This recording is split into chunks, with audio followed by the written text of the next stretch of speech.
All right, welcome inside Paul Brown Stadium. Paul Dehner Jr. and Jim Owczarski, your Bengals beat writers for Cincinnati Enquirer, Cincinnati.com. This weekend, Bengals at Dallas. We traveled down to Jerry World. Yeah. 3-1 Cowboys, 2-2 Bengals, and it's kind of a throwback game, old school. Yeah.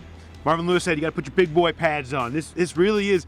This is kind of a back in the day type of 3 yards in a cloud of dust type of showdown. Yeah, and it's largely from the Dallas point of view, Paul. I mean, they lead the league in rush attempts. Ezekiel Elliott has the most individual rush attempts and yards. They're going to run 7 to 9 guys up around that line of scrimmage, regardless of down and distance in a lot of ways. And you're right, Pat Sims and Domata Apeko could not be more excited. And actually, Pat Sims mentioned the 2009 New York Jets as maybe the last team that those guys could think of that really approached offense this way. Yeah, you know, the passing league has evolved, and everyone's throwing bubble screens and throwing it down the field and 4 wide and 5 wide. Dallas really a throwback to that old school pound it, run the ball. And, you know, without Tony Romo, it's been accentuated even more. Right. Dak Prescott is in a quarterback for them, the rookie. Has not thrown an interception yet this season, and they've been conservative with him. Only 8 times has he even thrown the ball further than 20 yards down the field, and only once has he completed one of those. Both of those lowest in the NFL. So a Bengals team that we've seen give up a lot of deep balls in recent weeks might not be as much in jeopardy, but this game is not going to be about that more than likely as much.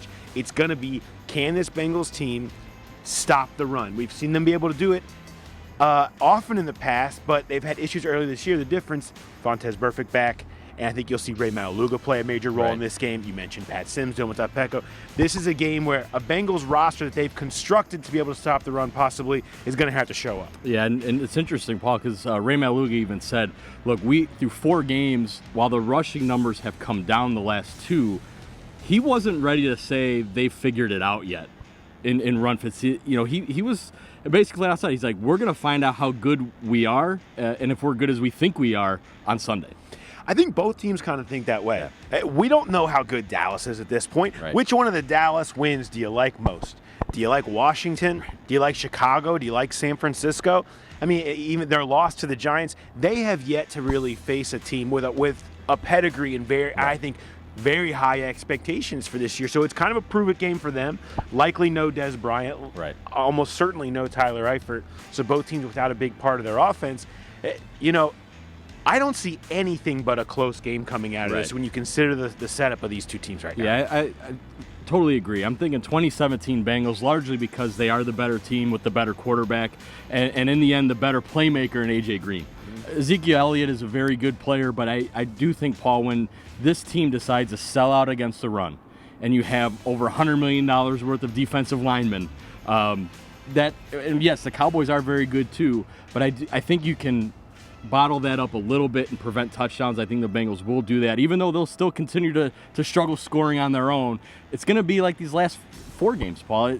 Some issues, but I do think it's a one-possession game. The Bengals come out on top. Yeah, I think it's certainly within a couple of points. Yeah. And that, for that said, you know, special teams, one play one way or the other can certainly be the difference. They can turn it. Lucky Whitehead has made a lot of really nice plays for them in special teams this year. We haven't seen Adam Jones have one of those breakouts. Maybe him going back to a little bit of his old stomping grounds, a place that sort of gave up on him a little bit, might be where you see it happen. I'm with you. 23-20 Bengals. I just think they have the better overall roster. But I don't see anything but a close game. The only thing that would shock me is if it was a game that was more than 1 score. I just think these two teams are very evenly matched, and that's just the way it's going to set up. All right, that's it for us. We are going to be heading to Dallas. Barbecues in the future. Better be a brisket. We're going to have a lot of good food for us. We'll tell you all about it, even though you probably won't hear about it. But make sure you check Cincinnati.com, pick up your Bengals app, get all our coverage from our team down in Dallas when the Bengals take on the Cowboys this Sunday. We'll talk to you later.